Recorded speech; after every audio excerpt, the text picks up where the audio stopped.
Só boa tarde, muito legal estar aqui com vocês. Enfim, um tanto diferente a minha apresentação, razoavelmente diferente, mas vamos lá. Seguinte, quando apareceu a ideia, que eu achei muito boa, obviamente, do poder da reflexão, a primeira coisa que me ocorreu é, sendo psicanalista, além de professor aqui da casa e de vários outros lugares, é trazer esse tema para a reflexão sobre si, consciência de si, né? E quando o tema veio realmente na cabeça como uma associação, uma passagem de um livro que eu tinha lido realmente há 30 anos, um livro pouco conhecido, menos conhecido, do José Saramago, chamado Manual de Pintura e Caligrafia, que é um livro muito lindo, que tem essa frasezinha que eu acho provocativa e boa. O verdadeiro lugar de nascimento é aquele em que, pela primeira vez, se lança um olhar inteligente sobre si mesmo.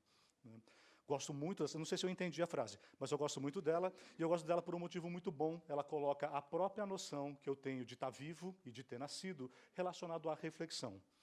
Eu nasço a hora que eu lanço sobre mim mesmo um olhar, que eu reflito sobre mim, que eu me encontro no mundo e que eu me situo nele.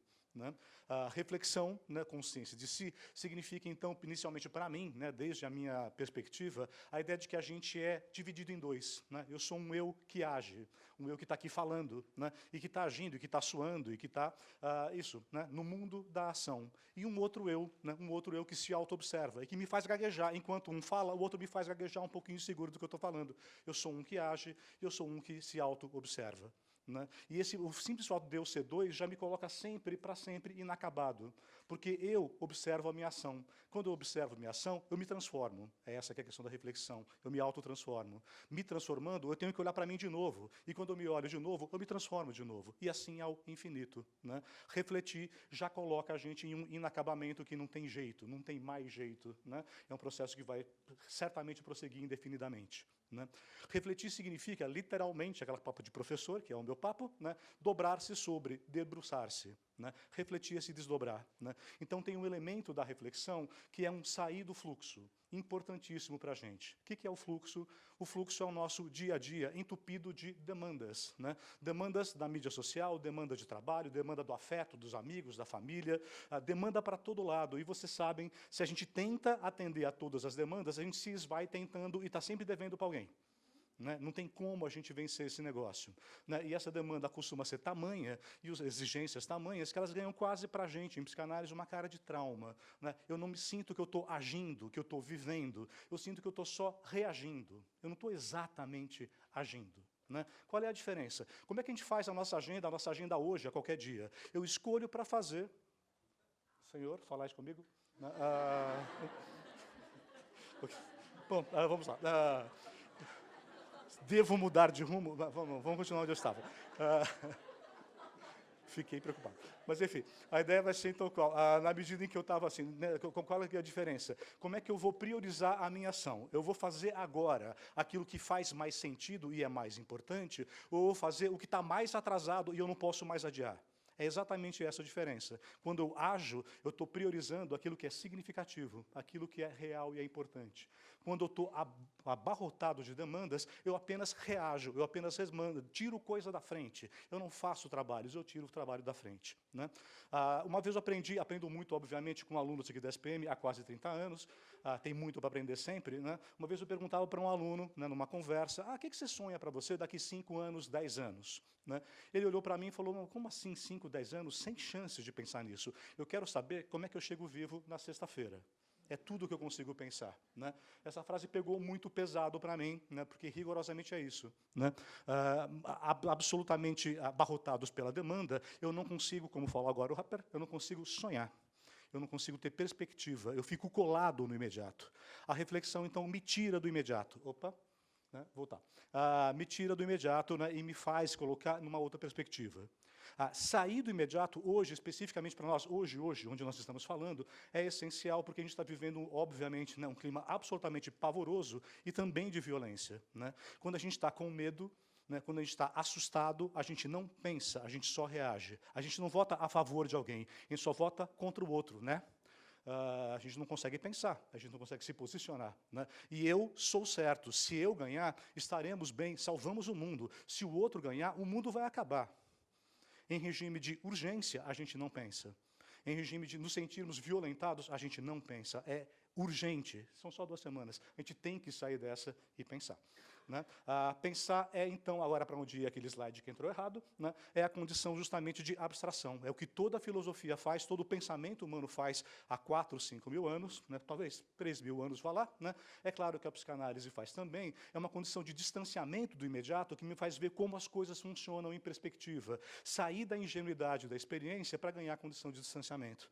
Então, eu peguei, para quem me conhece, obviamente, do meu autor favorito, né, uma citação para essa passagem, que é uma citação para quem conhece a psicanálise clássica do Freud, que diz: quando atiramos um cristal no chão, ele se quebra, mas não arbitrariamente. Ele se decompõe segundo as direções de suas fendas, em pedaços cujas delimitações, apesar de invisíveis, já estavam determinadas antes pela estrutura do cristal. Você pega o cristal, ele é translúcido, ele é simples. Quando ele quebra, revela-se uma estrutura que estava lá o tempo todo. Né? Reflexão é condição de crítica, é condição de análise, é condição de distanciamento, né? Para a gente não ficar mergulhado justamente na experiência cotidiana.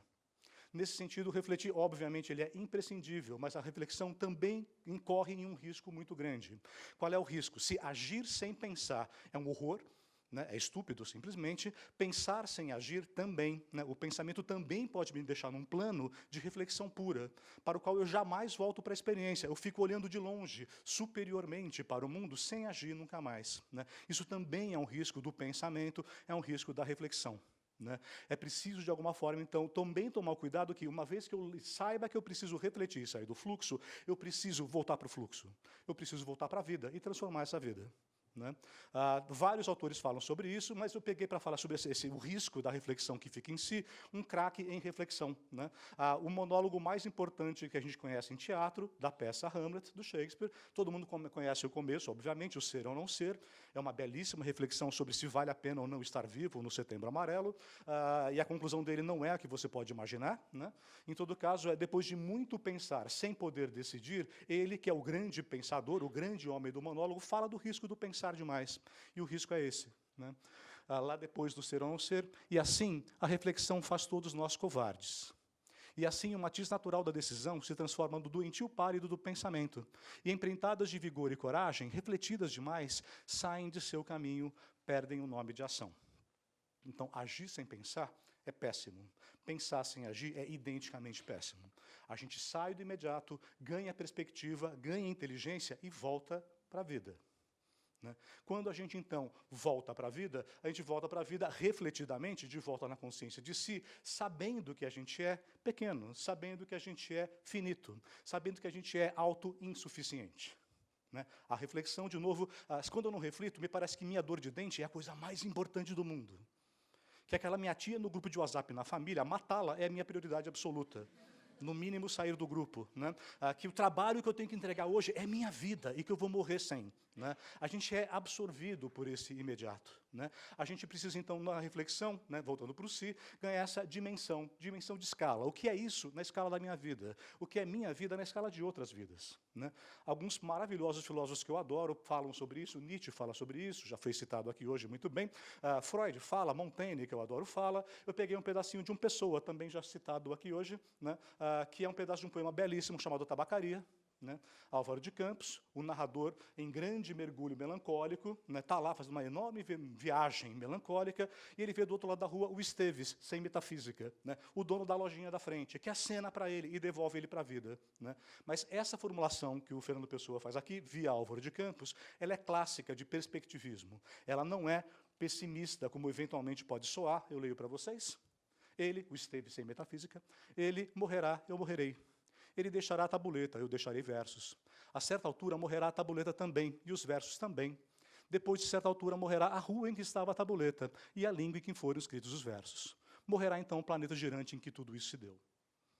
Isso é para ser pessimista e não vale a pena, é rigorosamente o contrário. Essa é a escala, né, do nosso tamanho, e a escala do valor da vida. Né? Vocês todos já ouviram falar, tenho certeza, do que acontece quando uma pessoa pega uma doença muito grave ou corre o risco de morrer em um acidente, e ela volta, e felizmente podendo voltar, ela volta podendo saborear a vida muito melhor. Ela entendeu o que é mesmo importante. Não é aquela dor de dente, não é a tia do WhatsApp. Coloca-se em perspectiva, coloca-se em dimensão, né, a própria condição de desfrute da vida. Então, de novo, refletir é uma condição de colocar em esquadro a vida e realmente poder desfrutá-la. Para falar desse desfrute da vida, eu também vou citar aqui, porque eu também achei uma boa, eu adoro o autor, alguém que fala exatamente disso, vida, desfrute, comprometimento com o fluxo dela refletido. Um autor do século XVI que eu gosto muito, chamado Michel de Montaigne, né? E ele fala o seguinte, em épocas que pessoas querem viver 150 anos, não sei bem para quê, termine sua vida quando terminar, ela aí está inteira. A utilidade do viver não está na extensão de tempo, mas no uso. Uma pessoa viveu longo tempo e, no entanto, pouco viveu. Atentem para isso enquanto estão aqui. Terem vivido bastante depende de sua vontade, não do número de anos. E se a companhia pode consolar, não vai o mundo no mesmo passo que o seu? Né? Perspectiva. Né? Então, para começar a encaminhar para a minha saída, né, a ideia é, a perspectiva me dá noção da minha finitude, me dá noção da minha autoinsuficiência, me dá noção da minha dependência, da minha relação com o outro. Né? O outro que é o outro do amor, o outro que é o outro do trabalho, o outro que é o outro com quem eu vou conviver depois das eleições. Presumindo que a aniquilação de uma parte pela outra não vai acontecer, sim, nós iremos conviver todos com todos, daqui 2 meses, daqui 4 meses, daqui 10 anos, isso também vai passar.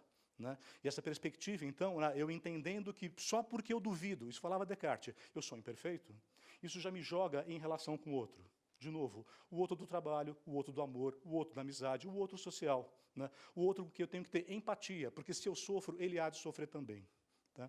Então, como caminho disso, quer dizer, minha proposta para vocês foi trazer a ideia de que a reflexão é um refluxo necessário do dia a dia, do mergulho traumático do dia a dia, uma condição de perspectiva que precisa, no entanto, devolver a gente para a vida, para uma condição de bem viver, desfrutar plenamente a vida com os outros. Não vai haver vida sem o outro. O outro que me parece, o inimigo, ele ainda é outro humano. Me parece que se ele não faz como eu, ele não pensa. Se ele pensasse, ele faria como eu. Acorda. Né? Você tem sua razão, os outros têm suas razões. Né? E é preciso ter essa humildade básica de saber que cada um tem sua razão e de que a gente precisa dos outros. Então, eu concluo aqui com uma falinha, uma frasinha muito simplesinha, mas entendendo a complexidade do mundo, entendendo a complexidade da vida, entendendo que a gente vai viver junto, né? Uma frasezinha do Bauman para terminar, que é: a contingência requer a amizade como saída para o asilo de loucos. É isso, obrigado.